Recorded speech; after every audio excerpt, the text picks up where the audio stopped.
Sejam todos e todas muito bem-vindos e bem-vindas à Semana de Letras 2024 da PUC-PR.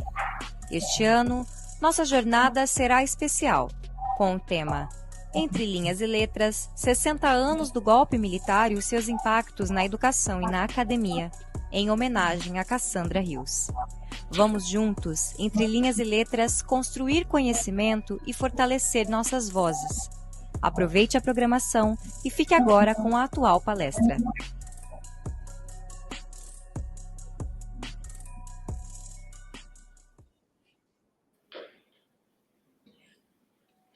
Boa noite a todos e todas. Boa noite, Marcos. Boa noite. Boa noite, professor Otto. Primeiramente, eu queria agradecer ao professor Marcos por ter aceito o nosso convite. Estamos muito felizes em poder conversar com você. Estamos muito gratas também por você ter aceitado, tá bom? Eu gostaria de começar, então, só apresentando nosso mediador, o professor Dr. Otto Leopoldo Wink, e o professor Marcos Spitzer também. O professor Marcos, ele é professor da Educação Básica com graduação e licenciatura plena em História, Faculdades Integradas Teresa Martins, 2007, e é pesquisador em Educação Antirracista e Sofrimento Ético-Político na PUC de São Paulo. Ele trabalha com educação em projetos, utilizando multiletramento engajado, ministra aulas ininterruptamente desde 2007 em escolas públicas da periferia, buscando a motivação e a formação de pessoas críticas. Educador comprometido com a equidade e justiça social. O professor Otto Leopoldo Wink é carioca radicado em Curitiba, é doutor e mestre em estudos literários pela Universidade Federal do Paraná. Em 2005, ele foi vencedor do prêmio da Academia de Letras da Bahia com o romance Jaboque, publicado no ano seguinte pela editora Garamonte. Em 2012, ele recebeu o prêmio Governo de Minas Gerais de Literatura na categoria Poesia.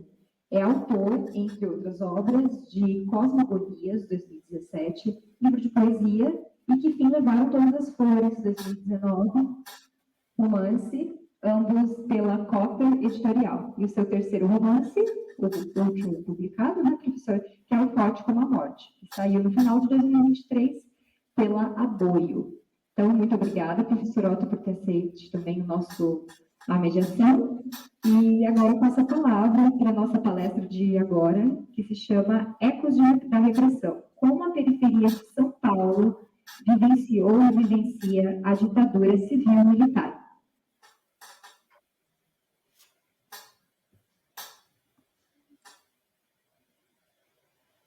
Então, Marcos, boa noite, é um prazer conhecê-lo, né? Boa noite. Ansioso para ouvi-lo, porque me parece, né? Não só a mim, né? Mas assim, se a ditadura oficialmente acabou, ela continua nas periferias. E talvez a ditadura, né? Oficialmente, de 64 a 85, tenha acirrado uma tendência do Estado brasileiro de repressão, sobretudo dos setores periféricos, né? Então, estamos aqui para ouvir as suas palavras sobre um pouco dessa história. Fique à vontade. Ok, obrigado. Então, eu vou começar me apresentando, né? Boa noite a todas, a todos, e com polêmica a todes, né? Me apresentando, falando um pouco da minha história, que já está dentro da ditadura militar. Eu sou um homem periférico, né, um homem favelado, apesar da minha família nunca deixar a gente falar que era favelado, os meus pais não gostavam desse termo. Hoje eu sei que eu era favelado. E o que acontece é que eu nasci na década de 70, em plena repressão da ditadura militar, mas não tinha consciência, né, era uma criança, e frequentei a escola, comecei a me reconhecer como ser humano, entender o que estava acontecendo no mundo na década de 80, no que as pessoas chamam de período da redemocratização, né, de reabertura da ditadura militar no Brasil. E eu posso dizer com tranquilidade para vocês que isso, para mim, não fazia nenhum sentido, né, essa redemocratização na minha vida, na periferia onde eu fui criado, na cidade de Cajamar, que é na Grande São Paulo. Não sei se vocês sabem o que é isso, né? São as cidades ao redor da capital, né? E assim, comecei a frequentar a escola e a gente via, vou começar falando sobre a questão da arquitetura, né? Porque é importante também. As escolas que a gente estava frequentando eram escolas novas, feitas no período da ditadura militar, e elas tinham o que a gente chama aqui em São Paulo elemento vazado. Não sei como que é aí no Paraná, e no Rio também, o professor Otto, não sei se é elemento vazado, que são aqueles tijolinhos furados, né? Que você coloca para ter uma ventilação. Você faz a divisória, mas você consegue enxergar do outro lado, ouvir, e tem ventilação. E eu era um adolescente meio chato, assim, eu ficava olhando para aquela parede de elemento vazado que tinha em todas as salas de aula, e elas ficavam no lado oposto, né? Você tinha a parede da janela, que dava para o quintal da escola, e de lá, obviamente, viria o vento, a ventilação, né? Agora, do lado do corredor não tinha ventilação, e era exatamente desse lado do corredor que tinha essa parede com elementos vazados, que me intrigava. E de tempo em tempo a gente via alguma pessoa passando ali, que eles chamavam de bedel, né, inspetor, um rapaz, um homem ali, com um gravadorzinho na mão e levantando o microfone e passando por aqueles buraquinhos, gravando a aula dos professores. Não entendia muito bem, eu estava fazendo ali o que a gente chama hoje de ensino fundamental 2, né? E eu queria dizer que, assim, eu não vi nenhuma violência por parte dessas pessoas, né? A gente não conseguia entender o que estava acontecendo. Só que existia um outro tipo de violência, né? Aos 12 anos eu estava trabalhando e estudando à noite. Aos 14 anos eu estava numa empresa já com carteira assinada e comecei aí o meu ensino médio, né? O colegial, né? 14 para 15 anos. E era uma verdadeira bagunça a escola, assim, uma sala com quase 40 pessoas numa sala, e tínhamos ali 4 meninas estudando à noite, o resto eram todos homens, tinham adultos no nosso meio, porque não existia educação de jovens e adultos ainda, a EJA, né? Existia um Mobral, né, em São Paulo, mas ele só atendia pessoas no ensino fundamental, no ensino médio, ia todo mundo junto para a mesma sala. Eu estou caracterizando bem assim o cenário para vocês entenderem aonde eu quero chegar. Que a violência não é só uma arma que é encostada na nossa cabeça, uma batida policial, né? A violência ela vem de formas veladas também, né? Isso que eu estou tentando. E eu fui estudar nessa nova escola, no ensino médio. O nome da escola era Tenente Marques, né? Uma escola criada no período da ditadura militar, do lado de uma favela. Assim, a favela estava a poucos metros da escola, favela de barracos mesmo, assim, na beira do rio, e não era essa favela que eu fui criado. Eu caminhava alguns quilômetros para chegar até a minha casa. Na nossa aula era uma verdadeira bagunça, o professor tinha que gritar muito, se impor demais, e quando chegou a professora nova de História, para começar a aula, nós não deixamos ela dar a aula dela, porque fomos muito mal educados e começamos a zombar da professora, que era uma professora gaga, né? E eu me arrependo muito disso, óbvio, né? Mas não tem como apagar aquilo que já está na minha história, que já está no currículo da vida, né? E essa professora tentou umas 2 vezes fazer a aula dela, não conseguiu. Na terceira vez, essa professora arremessou uma carteira. Ela juntou uma carteira e jogou na nossa direção. Felizmente não acertou ninguém, mas eu queria dizer que isso era uma coisa muito banal na educação, né? Eu nunca fui um aluno excelente, um aluno brilhante, mas eu era um aluno que não dava trabalho, eu era um aluno muito quieto, nunca tirei uma nota vermelha na minha vida, né? Só que eu já apanhei na escola. Apanhei de uma professora, Dona Fátima, que arda no inferno, bateu em mim porque eu virei para trás para cumprimentar um colega chamado Adão, que tinha passado por uma situação muito complicada na família dele, tinha tido um luto na família dele, o irmãozinho tinha morrido, e eu fui ali dar os meus pêsames ao meu amigo Adão, e eu apanhei com a régua na cara, assim, um negócio bem bizarro mesmo. Eu imagino que vocês estão entendendo todo esse cenário de muita violência, né, que a gente vivia nesse período de ditadura e pós-ditadura, né? Início de anos 90, 88, anos 90. Essa professora jogou essa carteira, não vou falar o nome dela porque ela ainda está viva, né? E a professora, desculpa, a professora Fátima, que já morreu, tá, gente? Bateu em mim. A professora que gritou e jogou a carteira, ela está viva.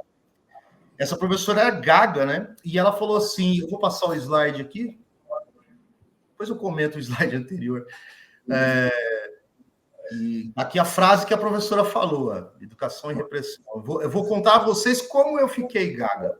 Essa professora jogou a carteira e soltou essa frase com a gagueira dela, contando como ela ficou gaga. Foi uma das histórias mais tristes, mais horríveis que eu já ouvi na minha vida. Essa professora era uma professora de história, ela foi presa porque esse bedel, né, que eu tinha comentado com vocês, a denunciou. Ela foi presa, levada para o DOPS, e ali eu não vou contar exatamente o que ela contou para a gente, porque é assim, uma coisa muito horrível, mas ela foi solta porque ela não era ligada a nenhum partido, não era ligada a nenhum movimento revolucionário, né, que eles chamavam de terroristas, e ela foi solta. Só que quando ela voltou para a casa dela, em Cajamar, ela não pôde mais amamentar a filha dela. Primeiro, porque o leite secou nos dias que ela ficou presa, e segundo, porque o mamilo dela necrosou. Ela contou isso para a gente. E aí vocês já podem imaginar por que o mamilo do peito da professora necrosou. Ela foi violentada de diversas formas, né? O corpo dela sofreu toda sorte de violência, que a gente já sabe como é. E ela contou isso para um grupo de homens ali, né, nessa sala, e podem imaginar como foi a nossa reação, né? Acabaram as risadas e essa aula mudou a minha vida para sempre. Assim, né? Eu sabia já que eu queria ser professor, não via nenhuma possibilidade ainda aos 15 anos de conseguir fazer uma faculdade, nem entendia muito bem o que era isso, mas eu sabia que eu queria ser o que aquela mulher era, sabe? De uma maneira melhorada, óbvio, mas eu queria ser professor de história, né? E confesso que uma das coisas, melhores decisões que eu tomei na minha vida, e mais do que ser professor de história, eu assumi naquele momento um compromisso de lutar contra qualquer forma de ditadura, qualquer forma de repressão, né, de autoritarismo. E eu trouxe isso para a minha vida e para a minha profissão. Comecei o slide com aquela fotografia, né, de uma pichação, e abaixo a ditadura, tal, alguma controvérsia sobre a originalidade aí, a origem dessa foto. Sabemos que é um estudante, alguns falam da universidade, outros falam de outro, o local também está meio confuso, mas fato é que ela é tida como a primeira pichação registrada no nosso país, na história do nosso país. Óbvio que deve ter tido outras pichações antes dessa, mas essa foi a primeira registrada. Nasce aí o que nós chamamos aqui em São Paulo, na periferia, da arte de rua, né? Para algumas pessoas, a pichação, o picho, não é arte, mas para muitas pessoas é arte. Depende do ponto de vista, né, de cada um, de como você enxerga a arte. Né? E na periferia, a pichação, o grafite, ele é como arte. E por isso que eu coloquei esse primeiro registro. Continuando, né, no terceiro slide, eu trago aqui um conceito do pesquisador, do pensador Achille Mbembe, que é um camaronês africano, né, obviamente, e que é o conceito de necropolítica, né? Até o professor Otto comentou, né, sobre essa questão do novo alvo, né, da repressão que é a periferia. Eu, sinceramente, acho, assim, eu até respeito, né, essa questão do novo alvo, quando alguém fala ou escreve sobre isso, mas eu não consigo enxergar dessa maneira, né, a periferia como um novo alvo de repressão.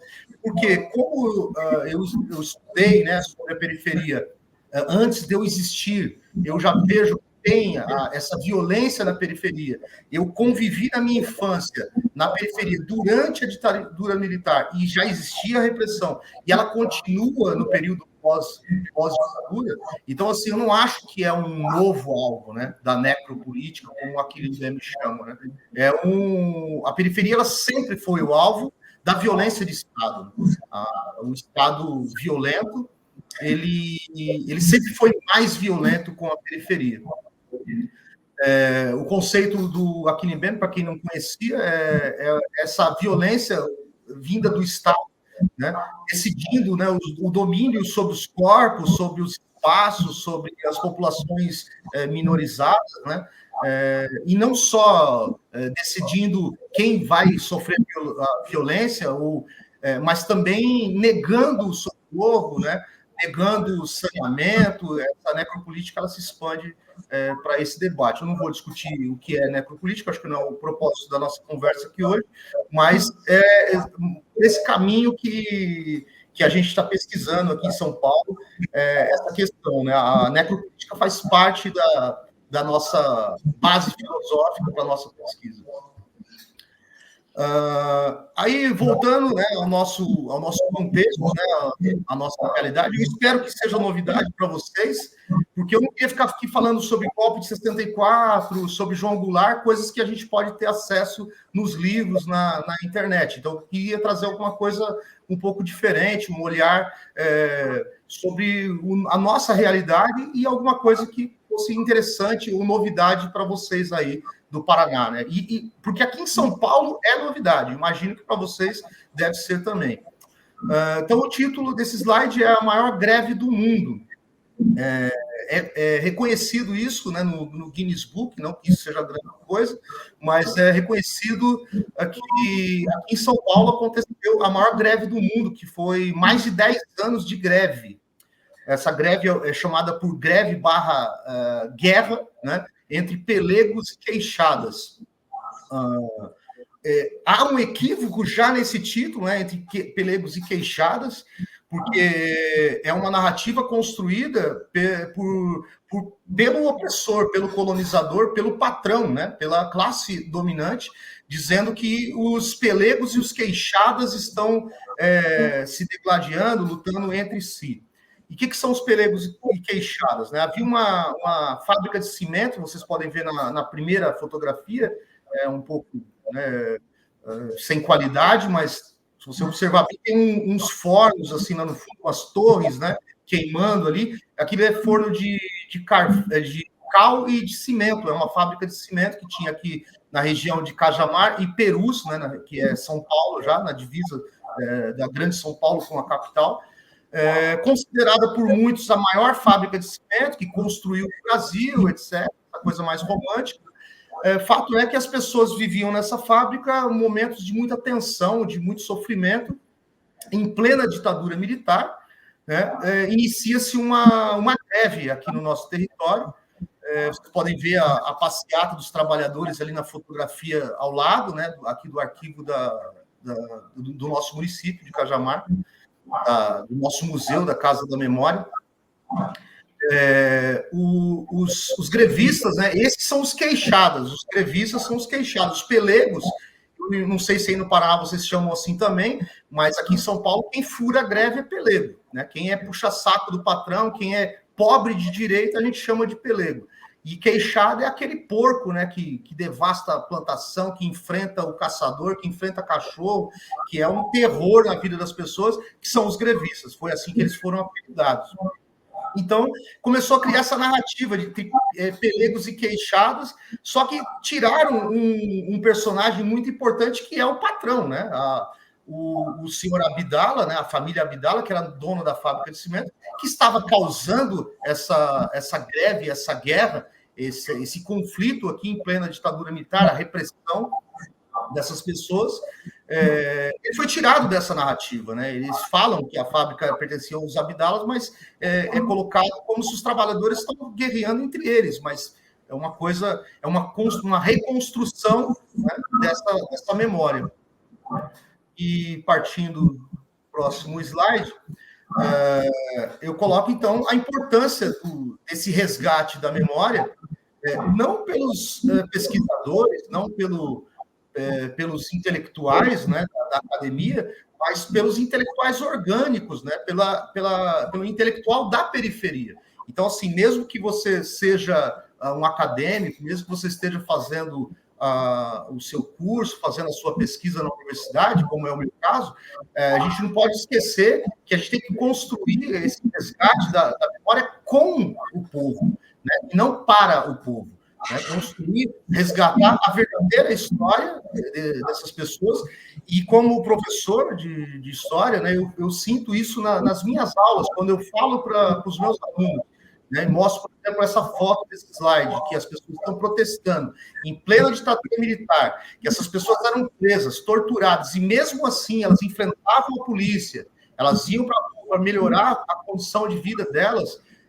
Isso é assustador, como muda até o comportamento desses estudantes, né? O interesse deles por história é completamente diferente.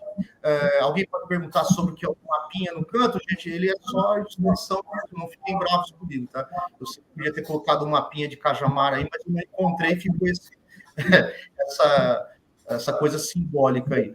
E nessa fotografia do slide, nós temos, segundo alguns historiadores, o primeiro movimento ambiental do nosso país, que é a galera lutando contra a fábrica de cimento, o Portland, como a gente fala aqui em Cajamar, o cimento Portland, essa fábrica que estava poluindo, destruindo a natureza, né, matando gente com pó de cimento, com pó de cal. As pessoas foram para a rua e conseguiram fechar essa fábrica, né?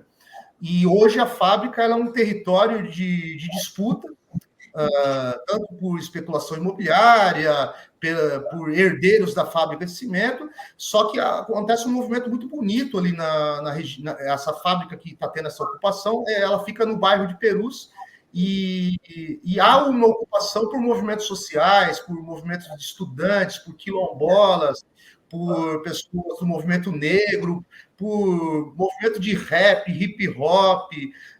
Acontecem batalhas de rap, batalhas de rima, né? O slam. Acontecem vários eventos ali de samba, né, nas ruínas dessa fábrica. Então, é algo bem, bem simbólico, né, assim, para a gente aqui da periferia. E mostra a força dessa história, que não é encontrada em livros didáticos, não é encontrada em qualquer livro, em qualquer biblioteca, em qualquer livraria. É necessário que nós, que somos intelectuais da periferia, façamos esse resgate.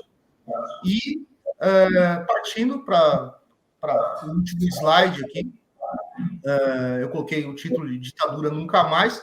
É meio contraditório, né, até a minha fala com esse último slide, mas eu aprendi no curso de História, na escola filosófica que a gente segue, que a contradição faz parte, né, e que é interessante a gente observar essas contradições. Eu digo que é contraditório porque eu vim falando que não havia uma diferença entre violência na periferia antes, durante e pós-ditadura, e agora eu estou fazendo uma convocação aqui para a gente, ditadura nunca mais, lutarmos contra a ditadura. E assim, é interessante porque mesmo tendo violência antes, durante e pós-ditadura, a luta dos operários, a luta dos favelados, né, das pessoas pobres e oprimidas, ela é muito mais difícil, né, mesmo que seja uma democracia burguesa, uma democracia que não é a democracia que a gente almeja, ela fica mais fácil da gente lutar, né? Então, assim, tomando algo mais recente, para nós foi muito mais difícil fazer a nossa luta, nos organizar durante os 4 anos do governo do inelegível, né? Então, assim, é muito difícil a gente lutar num governo que reprime, né? Então, assim, num governo que ele é um pouco mais democrático, a gente consegue se organizar, a gente consegue falar, né? Então, eu faço esse convite aos estudantes, né, aos universitários, aos pesquisadores, que a gente tem esse dever mesmo de lutar por uma sociedade democrática, ainda caibam algumas críticas a essa democracia burguesa, mas estarmos construindo essa democracia, né, dia a dia, e meu tempo acho que esgotou, né? Então, passo a palavra para vocês aí agora.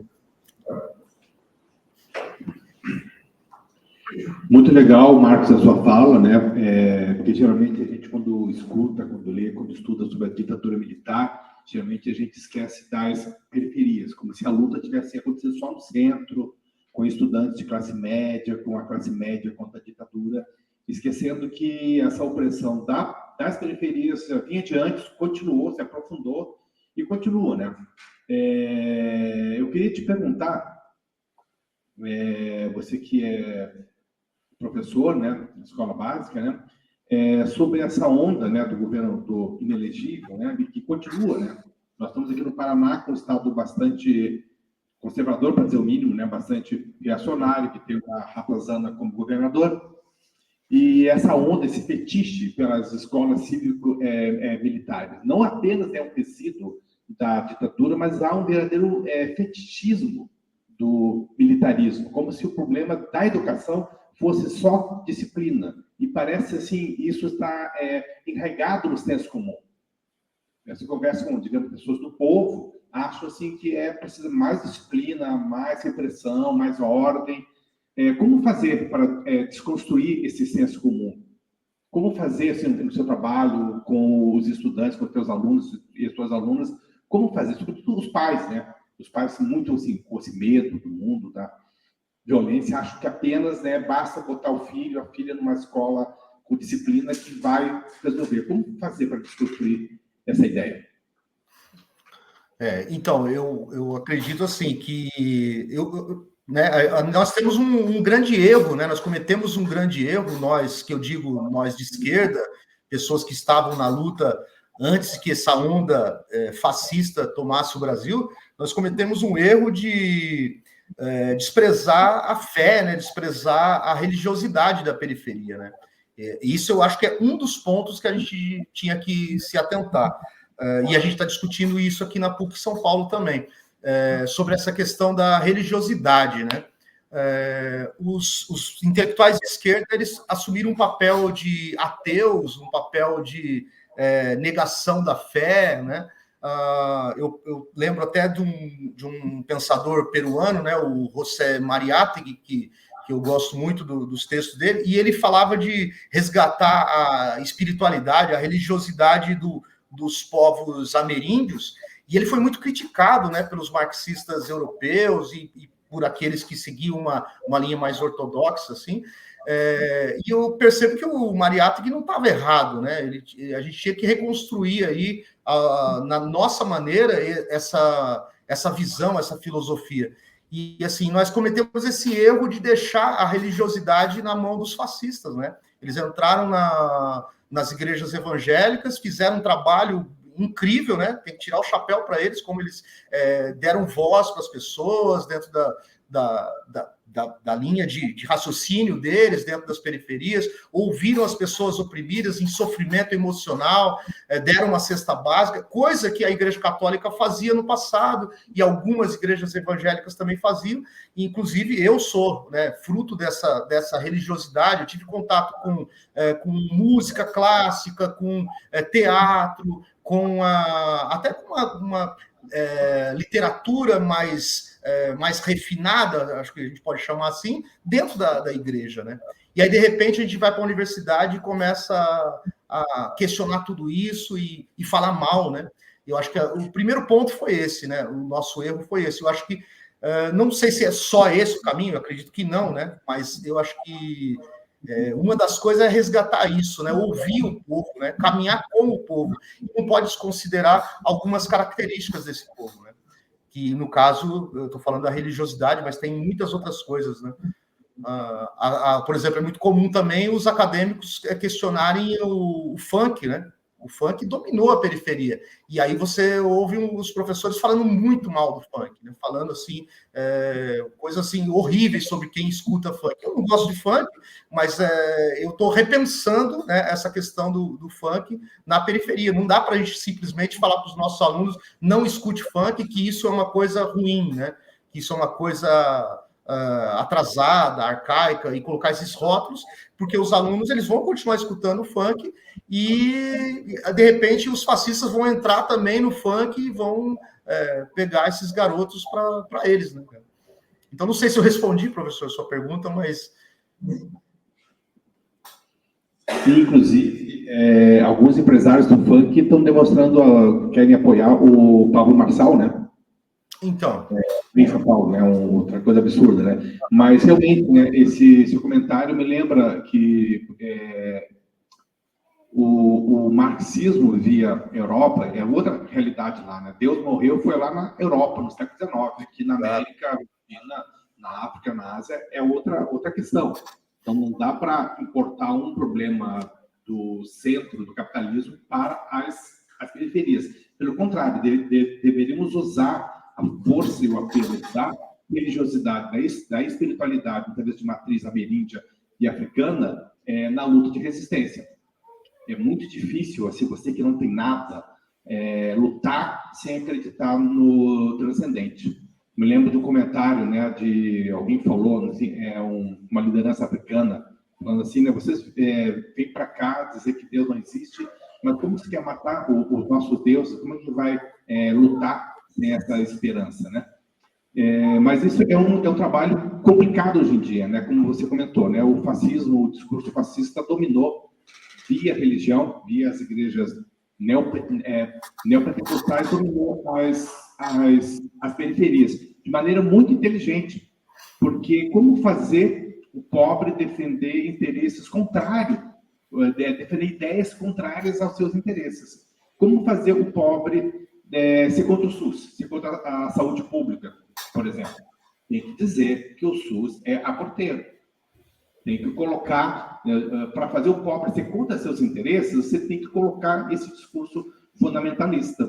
E, realmente, as religiões, as igrejas, sobretudo de matriz evangélica, de matriz neopentecostal, mas não somente elas, né, setores conservadores da Igreja Católica, renovação carismática, etc., né, Opus Dei, também fazem parte disso, né?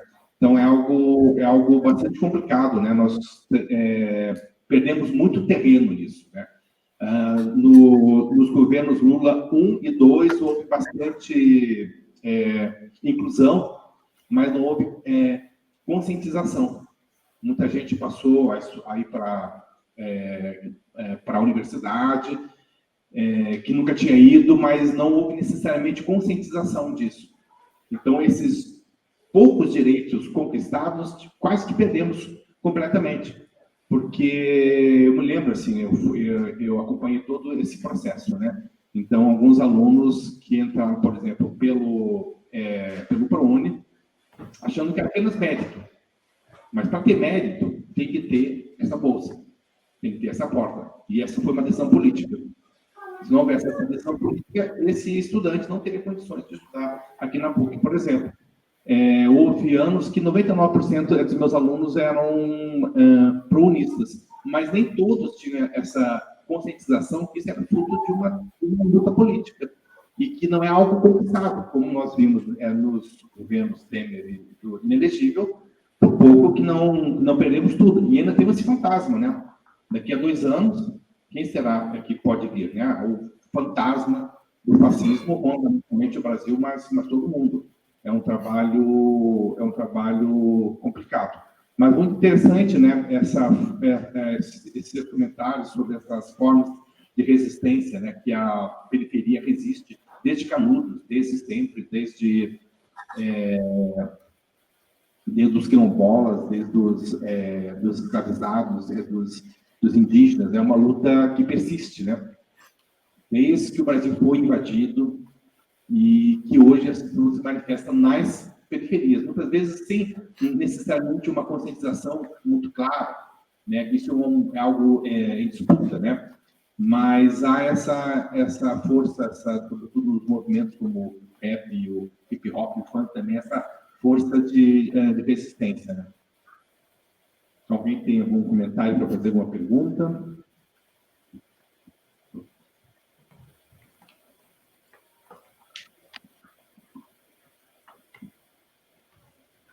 Boa noite, professor. Queria agradecer pela sua fala, primeiramente. Muito obrigada por ter aceitado o convite em nome do Centro Acadêmico. E eu queria fazer uma pergunta com relação a que tipo de abordagem você utiliza quando trata do tema ditadura, regime militar na educação básica. se você opta pelo choque, né, por contar como era a realidade daquela época, ou se utiliza outro tipo de abordagem, vai aos poucos. Eu fiquei interessada nisso. Ok. É um prazer eu estar participando com vocês aqui também. Eu que agradeço o convite. E, assim, depois de muitos anos, né, lecionando, a gente vai descobrindo algumas coisas, né? Por exemplo, que não existe um checklist, uma receita para você conseguir dar aula, né? Cada sala, cada dia é uma realidade. Mas uma coisa que eu aprendi é que, assim, inclusive isso eu estou tentando trazer para a minha pesquisa também, porque a escola ela é organizada de uma maneira que o nosso trabalho ele é fragmentado, né? Então, por exemplo, eu estou na minha escola há 8 anos, as pessoas reclamam assim que há uma rotatividade de professores na escola pública e tal. Eu não sou esse professor que tem rotatividade, eu estou há 8 anos na mesma unidade, né? E assim, só que eu não consigo trabalhar com os mesmos alunos todos os anos, porque eles criam algumas regras, né? E aí, por exemplo, aluno de 6º ano, ele está com uma outra professora, 7º, e ele chega para mim no 9º ano, onde eu vou trabalhar com ditadura militar, e ele não me conhece, ele conhece de vista, assim, de ter visto na escola, andando, mas ele não conhece a minha pessoa, não conhece a minha aula, né? Nesses casos, geralmente, há uma certa resistência, né? E aí eu parto exatamente pelo que você falou, de choque mesmo. Assim, eu começo pelo fim, né? Começo pela violência, que é algo que traz assim uma certa sensibilização, assim, né? E a gente começa a falar dessa história que eu contei para vocês, da minha professora e tal, e tem dado resultados. Assim, a gente faz alguns trabalhos que tem surtido algum efeito. Agora, quando eu trabalho com alunos que já foram meus no 7º, no 8º, é muito tranquilo. Dá para a gente fazer um trabalho muito bonito, assim, como a gente tem feito. Eu não falei muito sobre a minha pesquisa, né? Mas a minha pesquisa não é sobre ditadura militar. Minha pesquisa é no campo da linguística, no contexto escolar, e eu pesquiso racismo ambiental. Mas, obviamente, a gente fala de período da ditadura, a gente fala de outras questões, só que a gente usa uma metodologia que é multiletramento, né? Um multiletramento engajado. Então, a gente tem uma imersão na realidade, é o primeiro passo da nossa aula, da nossa atividade escolar. E nessa imersão, quando os alunos já conhecem o professor, né? Nesse caso que eu falei para vocês, é muito bacana, assim, dá para a gente fazer umas imersões, a gente vai até o DOPS, né, que hoje é o Memorial da Resistência. Nós temos um cemitério bem pertinho da nossa escola, assim, bem pertinho, uns 4, 5 quilômetros da nossa escola, pega um ônibus, dá para ir, onde tem a vala, não sei se vocês sabem qual é a vala que eu estou falando, de Perus, né, depois dá uma pesquisadinha lá. Foram encontrados mais de 1.000 ossadas sem identificação da época da ditadura, e está bem perto da gente. Então, a gente faz primeiro essa imersão na realidade e dá para fazer um trabalho muito bonito. Mas é o que eu falei, depende da turma. Se a turma chegou para mim no 9º ano já com essa resistência, eu preciso usar um outro mecanismo. E o Marcos?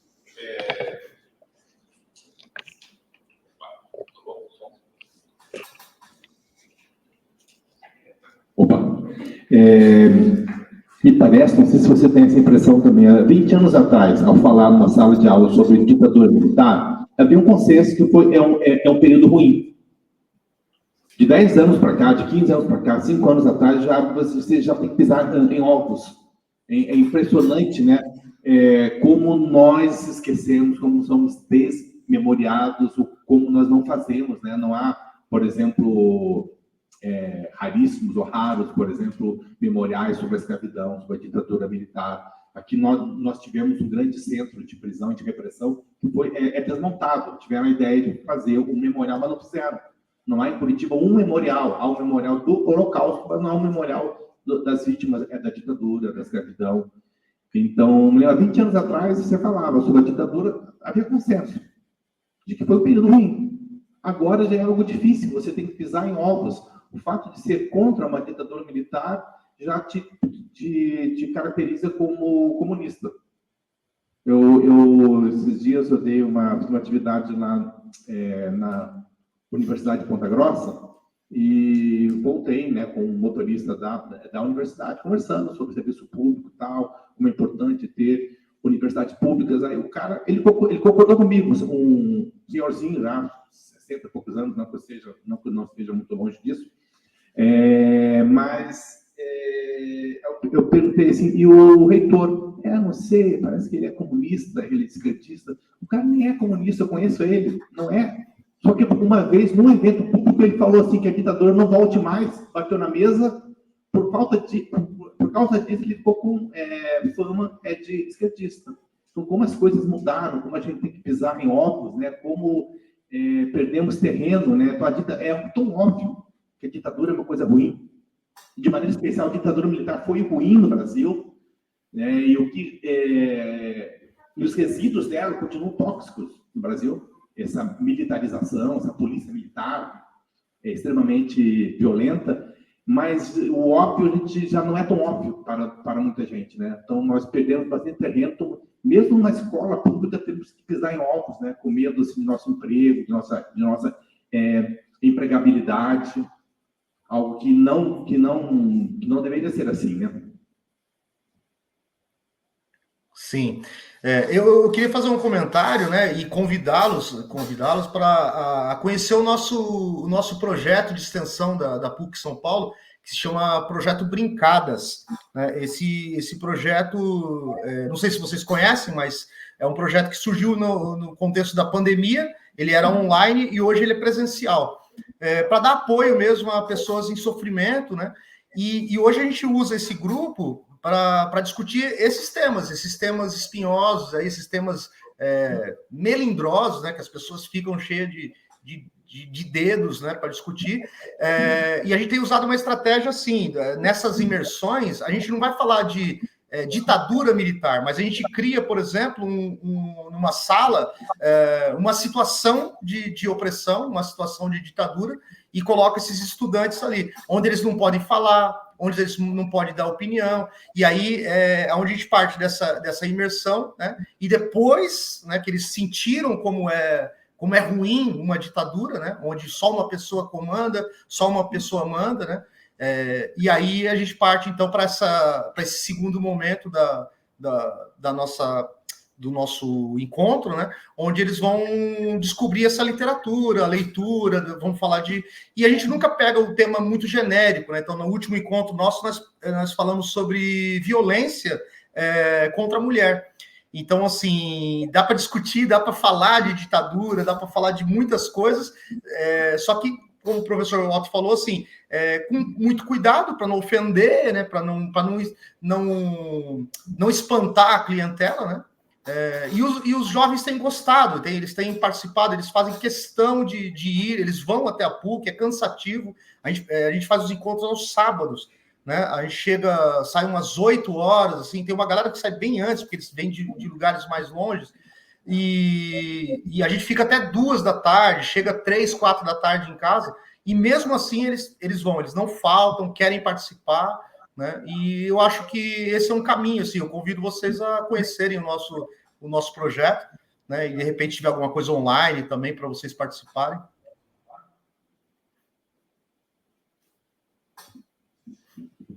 Legal. Tem mais alguém que quer fazer alguma pergunta, algum comentário?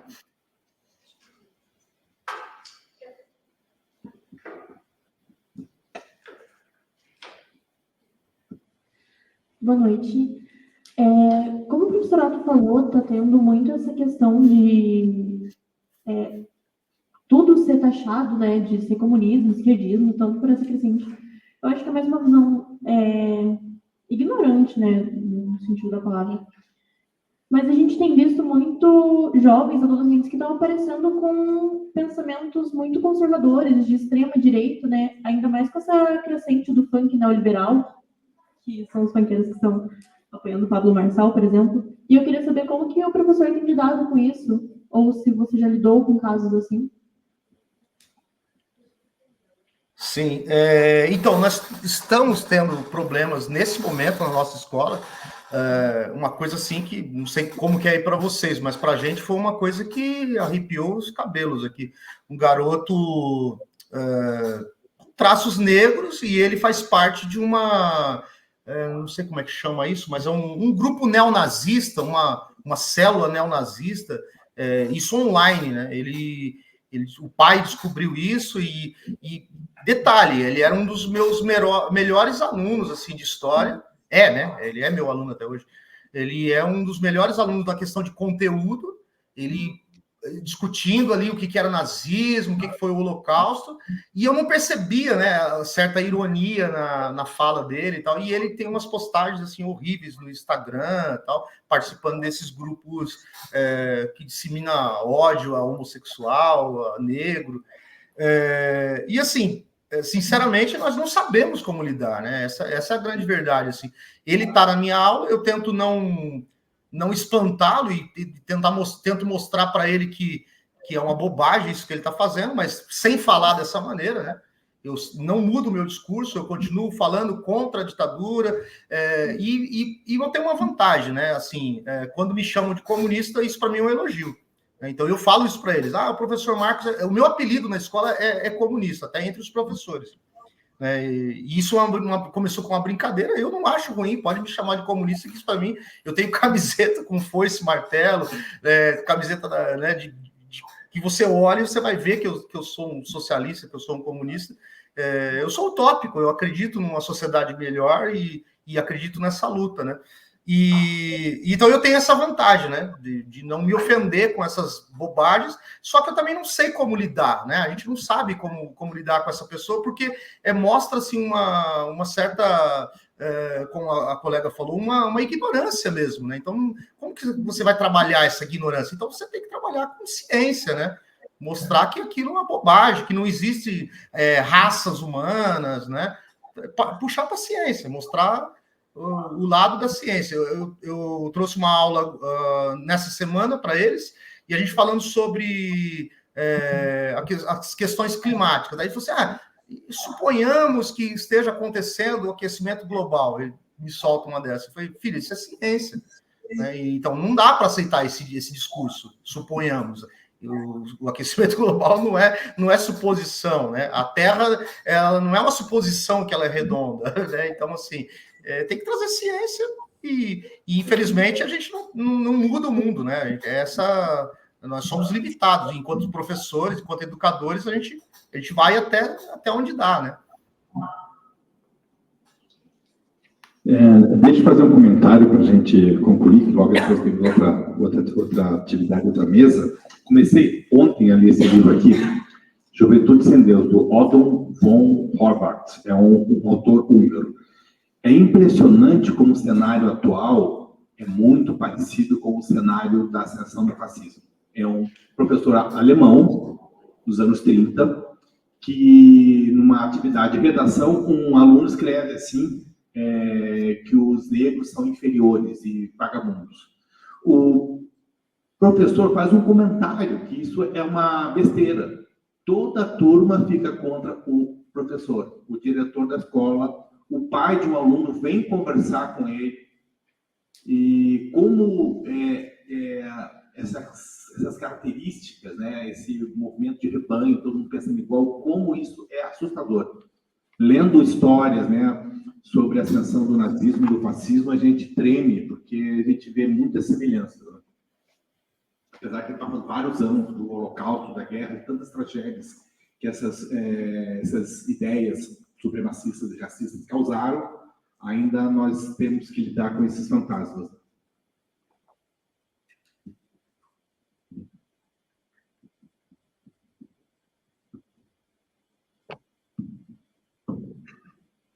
Boa noite, professor. Está me escutando? Estou ouvindo. Então, ouvindo toda essa fala, toda essa pergunta, todos esses comentários, eu queria fazer uma pergunta que me surgiu agora. O senhor, com seus anos de formação, seus estudos, o senhor acredita do ponto de vista científico e talvez social que a gente consegue, o Brasil, vamos nos atentar ao Brasil, nos limitar a ele, que é possível, não daqui talvez 1 ano, 2, é possível haver uma transformação na nossa educação que comentários como esse, de cunho tão preconceituoso, o senhor acha que esse abismo na educação pode ser solucionado com essa transformação, ou é um cenário tão, não vou dizer impossível, mas tão distante atualmente? O senhor, na sua opinião, acredita que é possível? E do ponto de vista analítico, científico? Obrigado. Sim. Então, eu acredito que sim. Eu não só acredito que é possível uma mudança, como eu acredito que nós estamos no meio de uma mudança, no meio de uma revolução. Existe uma pensadora estadunidense radicada em algum país da América Latina, que eu não me lembro agora se é Equador, Colômbia, não tenho certeza, a Catherine Walsh, e ela fala sobre as gretas, né, que surgem no sistema, e a gente tem que agir dentro dessas gretas, né? Então, assim, as fissuras que existem aí no sistema, elas estão aí para a gente agir, né? Nessas contradições. Antônio Gramsci fala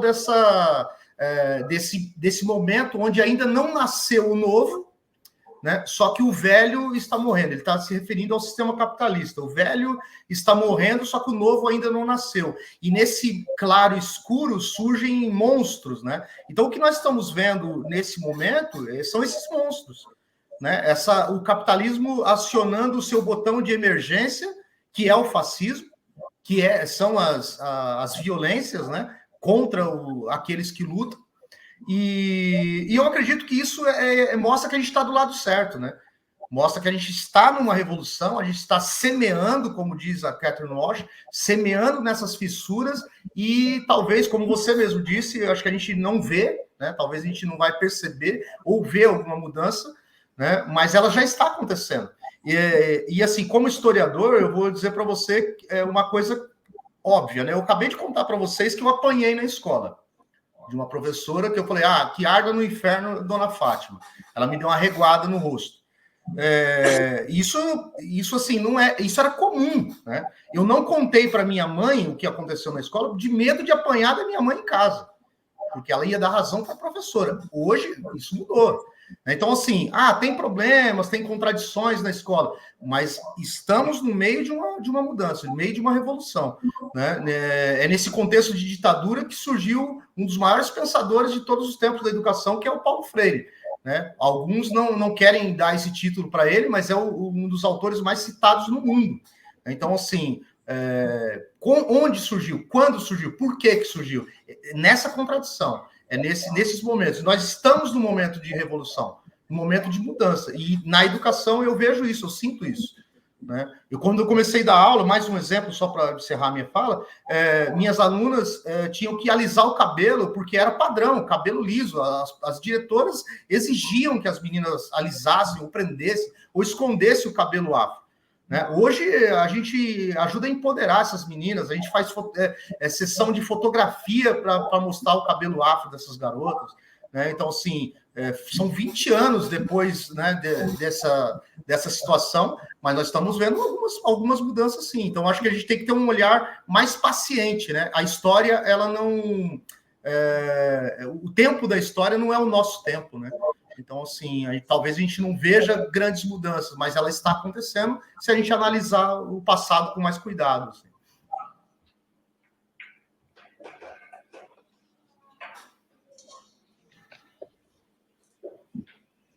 Então, acho que é isso. Professor Marcos Spitzer, professor Otto, muitíssimo obrigada mais uma vez por ter aceitado o nosso convite. Acho que foi uma fala muito enriquecedora, muito inspiradora. Somos futuros professores e professoras aqui, então é muito bom ouvi-lo hoje, foi muito bom. Então, obrigada também a todos e todas que estiveram presentes aqui com a gente hoje. E agora a gente tem mais uma palestra, vou encerrando por aqui, e obrigada também a Cláudia Paz, que indicou o seu nome, né? Então, muitíssimo obrigada também, professor. E até mais. Obrigado, gente.